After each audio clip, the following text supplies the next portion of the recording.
یہ ناٹک اب میرے سامنے نہیں چلے گا. اتنا بیوقوف نہیں ہوں جتنا تم سمجھ بیٹھی ہو. وہ طنزیہ انداز میں کہہ کر ایک دم اسے چھوڑتا پیچھے ہٹا اور پھر وہاں سے چلا گیا. اس کے جاتے ہی رانیہ نے اپنی رکی ہوئی سانس بحال کی اور اس کی باتوں پر غور کیا. کیا کہنا چاہ رہا تھا وہ؟ اس کے انداز سے جو کچھ اسے سمجھ میں آیا تھا وہ ٹھیک نہیں تھا. وہ یکدم پریشان ہوئی مگر پھر نیچے کی جانب بڑھ گئی کیونکہ اسے بھی سب کے ساتھ مرحوم خالہ کے گھر جانا تھا جو ان کے ہمسائے میں ایک گھر چھوڑ کر تھا. وہ لوگ شام کے وقت اپنے گھر واپس آئے تھے. مرحوم خالہ کے بیٹے اور بیٹیاں بہت دکھی تھیں. ندرت بیگم اور رانیہ نے ان کا غم بانٹا تھا اور انہیں کافی تسلیاں اور دلاسے دیے تھے مگر پھر بھی ماں کی کمی کو تو کوئی پورا نہیں کر سکتا تھا. نہ ہی ان کو کھونے کا غم کم ہو سکتا تھا. خالہ کی طرف سے آئے کچھ مہمان جگہ کم پڑنے کی وجہ سے ندرت بیگم کے ہاں ٹھہرے تھے. ازلان کے آنے کی وجہ سے رانیہ نے سوچا تھا وہ دوسرے کمرے میں ٹھہرے گی مگر اب ایسا ممکن نہیں تھا. اگر وہ کسی اور کمرے میں ٹھہرتی تو سب کو پتہ چل جاتا کہ ان دونوں کے بیچ کوئی ان بن یا کشیدگی ہے. سب طرح طرح کی باتیں بناتے، اس سے سوال کرتے اور پھر اس کے ساتھ ساتھ اس گھر کی عزت پر بھی حرف آتا. اس لیے اس نے یہی سوچا تھا کہ وہ اسی کمرے میں ٹھہرے گی. ازلان کی غیر موجودگی کی وجہ سے وہ اسی کے کمرے میں رہ رہی تھی. رانو، کمرے میں جا رہی ہو؟ ندرت بیگم نے رانیہ کو مخاطب کر کے پوچھا جو سیڑھیاں چڑھ کر اوپر اپنے کمرے میں جا رہی تھی. جی امی. ازلان کی طرح وہ بھی انہیں امی ہی کہتی تھی اور رفیق صاحب کو بابا. پھر یہ جاتے ہوئے ازلان کے لیے چائے بھی لے جاؤ. اس کے سر میں کافی درد تھا. انہوں نے ہاتھ میں تھامی ٹرے اس کی طرف بڑھا کر کہا تو وہ چاروں ناچار ٹرے تھام گئی. رانیہ مڑنے کو تھی جب ندرت بیگم کی پکار پر رکی. تمہارے اور ازلان کے درمیان جو بھی مسائل ہیں ان کو حل کر لو بیٹا. یہی وقت ہے ایک دوسرے کو سمجھنے اور کچھ اچھا وقت گزارنے کا. یہ وقت دوبارہ واپس نہیں آئے تو اپنی زندگی کے ان خوبصورت پلوں کو ضائع مت کرو. میں تم دونوں کو خوش دیکھنا چاہتی ہوں بچے. ندرت بیگم نے نرمی سے کہا تو اس کی آنکھیں جھلملائیں مگر وہ خود پر قابو پا کر مسکرائی. جی امی، اب آپ کو شکایت کا کوئی موقع نہیں ملے گا. اس نے مضبوط انداز میں ان کو تسلی دی تو وہ مسکرا کر اس کا گال تھپکتی ہوئی اپنے کمرے میں چلی گئی. چائے کی ٹرے تھام کر وہ اپنے کمرے کی طرف آئی اور پھر گہرا سانس بھر کر کمرے کا دروازہ کھول کر اندر داخل ہوئی. کمرے میں کوئی نہیں تھا مگر باتھ روم سے پانی گرنے کی آواز آ رہی تھی جس کا مطلب تھا کہ ازلان باتھ روم میں تھا. اس نے ٹرے سائڈ ٹیبل پر رکھی اور خود بیڈ پر اپنی سائڈ پر بیٹھ گئی. کچھ دیر بعد ازلان باتھ روم سے فریش ہو کر باہر آیا. ایک نظر چپ چاپ بیٹھی رانیہ پر ڈالی اور پھر بیڈ کی دوسری جانب جا کر بیٹھ گیا. رانیہ نے ٹرے اٹھائی اور اس کی جانب جانے لگی. رانیہ نے اسے چائے دینے آئی تو اس نے رانیہ کا ہاتھ پکڑ لیا جس پر رانیہ کا ہاتھ کانپا اور ٹرے اس کے ہاتھ میں ہی لرز کر رہ گئی. اسے ازلان سے یہ امید نہیں تھی کہ وہ اس کا ہاتھ پکڑنے کی جسارت کرے گا. تبھی وہ کچھ ڈر سی گئی تھی. تم اب بالکل صحیح ہو چکی ہو. مجھے اپنا حق چاہیے رانیہ. اس کے سرد لہجے پر رانیہ کانپ سی گئی کیونکہ اس کے لہجے سے صاف لگ رہا تھا کہ ازلان شاید جان چکا تھا کہ شادی کی رات بھی اس نے پاگل ہونے کا ناٹک کیا تھا. یہ آپ کیا کر رہے ہیں انکل؟ پلیز مجھے. اس نے پورے اعتمادی سے اپنا ناٹک جاری رکھنا چاہا مگر ازلان نے ایک ہاتھ سے ٹرے اس سے پکڑ کر دوسرے ہاتھ سے اسے بازو سے پکڑ کر اپنی طرف کھینچا تو وہ اس کے پہلو میں بستر پر گر گئی. کب تک پاگل ہونے کا ناٹک کرو گی؟ میں نے امی سے تفصیل سے تمہارے بارے میں بات کی تھی اور انہوں نے مجھے تمہاری نارمل سرگرمیوں کے بارے میں بتا دیا ہے کہ تم بالکل ٹھیک ہو. تم عام لڑکیوں کی طرح رہتی ہو، کسی بچی کی طرح نہیں، اور نہ ہی تم پاگل ہو. ازلان نے ایک ہاتھ اس کے اوپر سے گزار کر بیڈ پر یوں رکھا کہ اب وہ مکمل اس کے حصار میں قید ہو گئی تھی اور تب تک وہاں سے نہیں نکل سکتی تھی جب تک وہ پیچھے نہ ہٹتا. رانیہ کی آنکھوں میں نبھی ابھرنے لگی تو اس کے چہرے کا رخ بائیں جانب پھیر دیا۔ میں تمہارا شوہر ہوں، میرا تم پر مکمل حق ہے، مگر تم مجھے میرا حق نہیں دینا چاہتی۔ بتاؤ، شادی کی رات کیوں پاگل ہونے کا ناٹک کیا تم نے؟ اذلان اب کی بار سخت لہجے میں اپنا کر بولا۔ کیونکہ میں آپ سے نفرت کرتی ہوں، شدید نفرت۔ اگر آپ دنیا کے آخری مرد بھی ہوتے تب بھی میں آپ سے شادی نہیں کرتی۔ رانیہ کے لہجے میں اپنے لیے بے تحاشا نفرت محسوس کر کے اذلان اپنی جگہ ساکت رہ گیا۔ کیوں کرتی ہوں مجھ سے اتنی نفرت؟ کیا وجہ ہے اس کے پیچھے؟ کچھ لمحوں میں وہ خود کو کمپوز کر کے اذلان نے سنجیدگی سے پوچھا۔ میں آپ کو جواب دینے کی پابند نہیں ہوں مسٹر اذلان، وہ سختی سے بولی تو وہ کچھ پل اسے دیکھتا رہا۔ تم میری پابند ہو اور ہمیشہ رہو گی، تم مانو یا نہ مانو۔ اذلان کا لہجہ جتاتا ہوا تھا جس پر وہ تمسخر بھرے انداز میں مسکرائی۔ پھر آپ مجھ پر اپنی اجارہ داری ہی قائم کریں گے، دل سے تو میں کبھی آپ کی نہیں ہوں گی۔ رانیہ اسے جھلسانا چاہتی تھی اور اس کی باتیں سن کر وہ جھلس بھی رہا تھا۔ دل سے نہیں تو نہ صحیح، مگر جسمانی طور پر تم تو میری بن ہی جاؤ گی نا۔ بنا کوئی تاثر دیے معنی خیز انداز میں بولتا وہ اس پر جھکتا چلا گیا۔ اس کے ارادے جان کر رانیہ نے مزاحمت کی کوشش کی، مگر اذلان کے آگے اس کی کہاں کوئی مزاحمت چل سکتی تھی۔ تبھی کچھ دیر بعد ہی اس نے خود کو اذلان کے سپرد کر دیا تھا، کیونکہ وہ جان گئی تھی کہ وہ اذلان سے بچ نہیں سکتی۔ اگلی صبح اذلان جاگا تو رانیہ کمرے میں نہیں تھی۔ اذلان نے وقت دیکھا تو گھڑی صبح کے 10 بجنے کا اندیا دے رہی تھی۔ رات کا سارا منظر اس کی آنکھوں کے سامنے لہرایا تو گہری مسکراہٹ نے اس کے لبوں کا بسیرا کیا، لیکن پھر اس کا نفرت بھرا لہجہ اور انداز یاد آتے ہی اس کی مسکراہٹ ایک دم غائب ہو گئی۔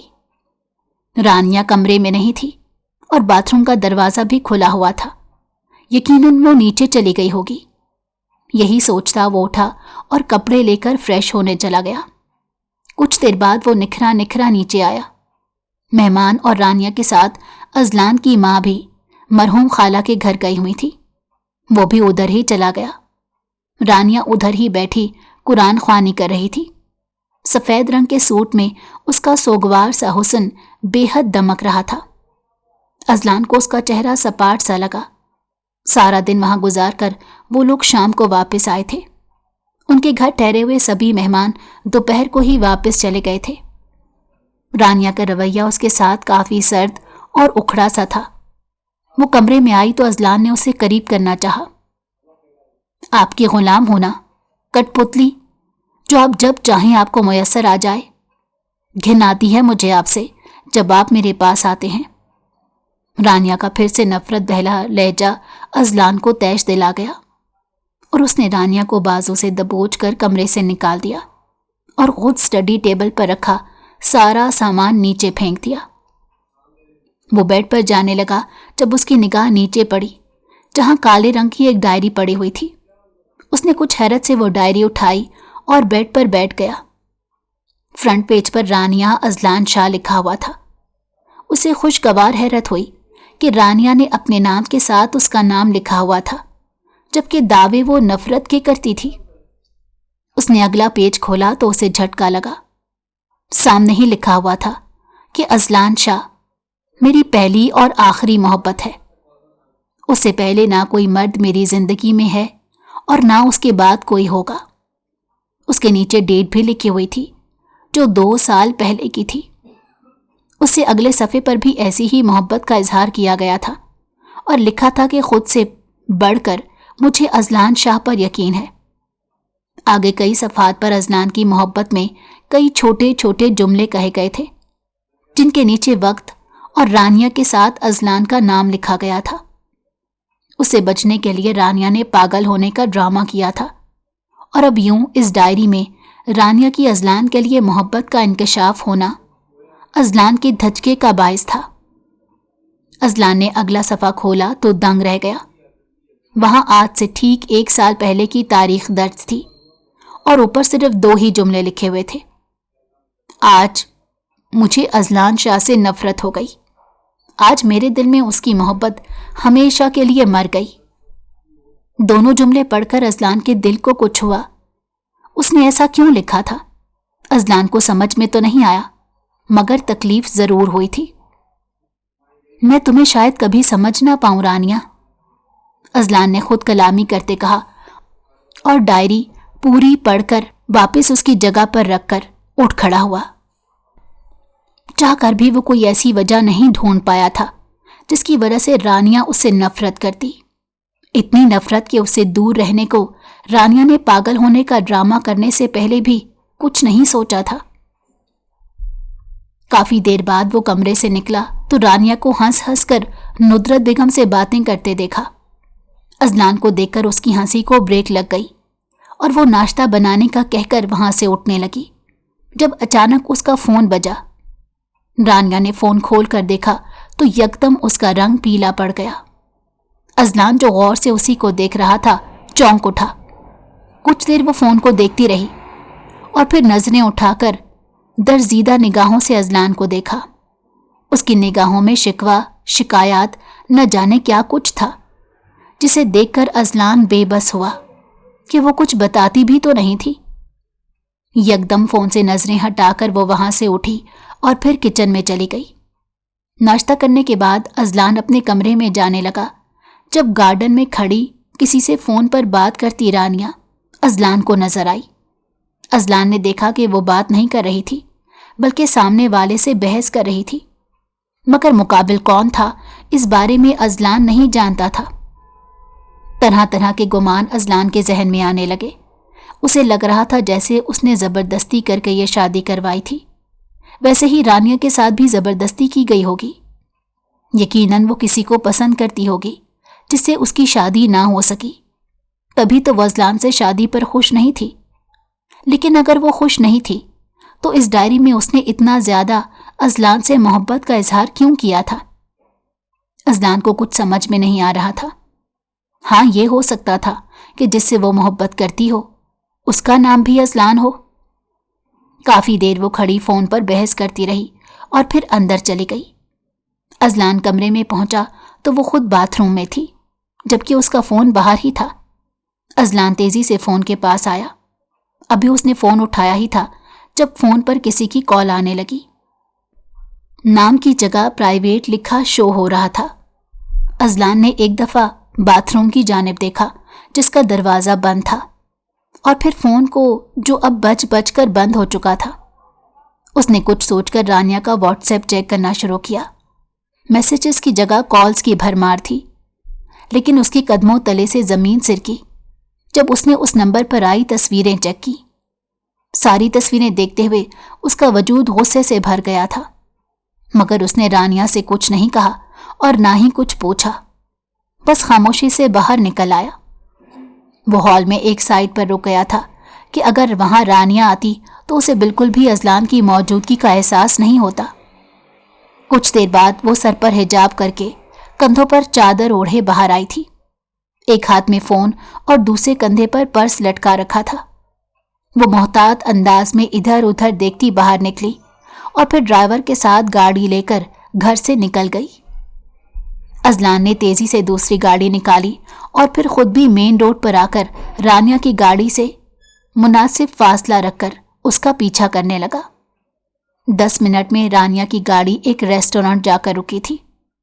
رانیہ گاڑی سے اتر کر ڈرائیور کو کچھ ہدایات دے کر ریسٹورانٹ کے اندر چلی گئی تو اذلان بھی گاڑی پارک کر کے اندر داخل ہو گیا۔